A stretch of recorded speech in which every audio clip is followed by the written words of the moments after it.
Well, it's Wednesday, and that means our plant and garden expert, Craig Hignite, is joining us here in the studio. Thank you so much for joining us. Glad to be here. We're probably not going to be out in our gardens much today because, well, the rain that we needed desperately.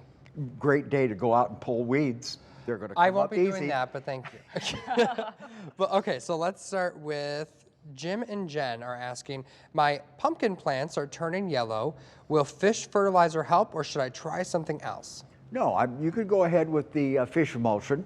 Any fertilizer at this point is going to help, and make sure you're staying on top of that water. I know we got really good rain today, but it's been very spotty over the last several weeks. All right, our next one is, when can I cut off my, I'm going to say it wrong, Craig. I'm just going to help myself What is here. that?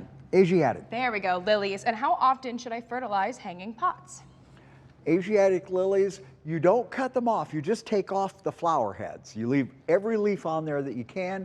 They should be fertilized about every 10 to 14 days for the rest of the season.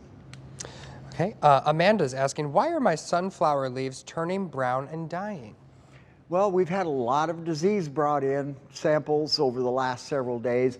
Possibly you're going to want to hit them with a broad spectrum fungicide to get that under control. And does lightning release helpful nitrogen for plants and crops? It does. Oh. Lightning is so strong that it actually fixes molecular nitrogen into a form that can be rained down on the crop. So yes, Mother Nature is fertilizing our gardens today. Oh, good. Love that. All right, Becky is asking, they discovered mold on leaves of their volunteer gourd patch. Will neem oil control that after effective leaves are removed?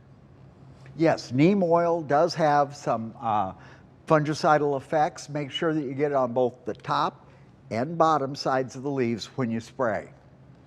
And then we have, let's see. You just read, oh. Tom, I think is next. Oh, Tom, there we go. Why are the bottoms of my tomatoes rotten and woody? I'm hearing it can be calcium related, but not sure if that's too much or not enough. Thank you. Well, it's not necessarily not enough. It's an imbalance. When the tomatoes go on the ground, they have very small root system. I tell people, you get the yield booster, which is a calcium spray, and you start using it according to the directions from the day your tomatoes go in the ground.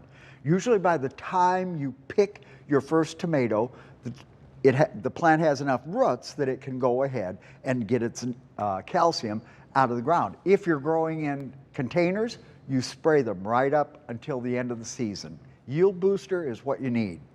All right.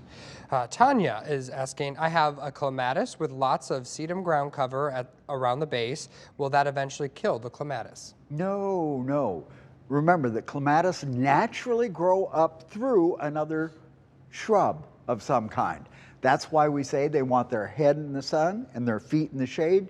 Your sedum is shading the roots, should have no problem at all with that.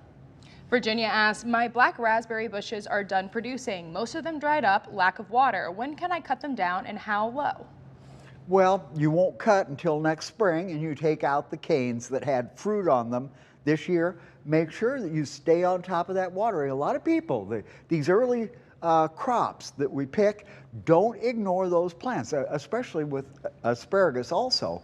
Invest some water in August and September. That builds next year's crop.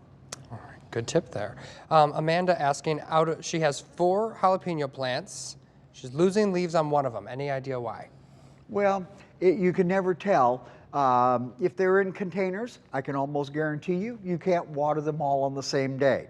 If they're in the ground, the soil conditions can change in just a very few feet. So stay on top of the watering of those plants individually. They're like kids. They all have their own personality, and they all need personal attention.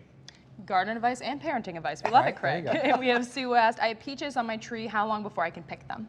What's that? I have peaches on my tree. How long before I pick? Peaches, in the store, of course, you buy your peaches just rock hard. They have to be picked that way so they can ship them into the market. At home, when you can just barely feel that fruit give when you touch it. You not squeeze, but just barely touch it. That fruit is ready to pick. Ready to go. Awesome, Craig. Well, we are going to get more plant and garden questions answered right after this short break. In the meantime, you can go to the WQAD Facebook page. We have a Facebook Live posted right now. Get your questions in the comments. We'll answer more questions right after this.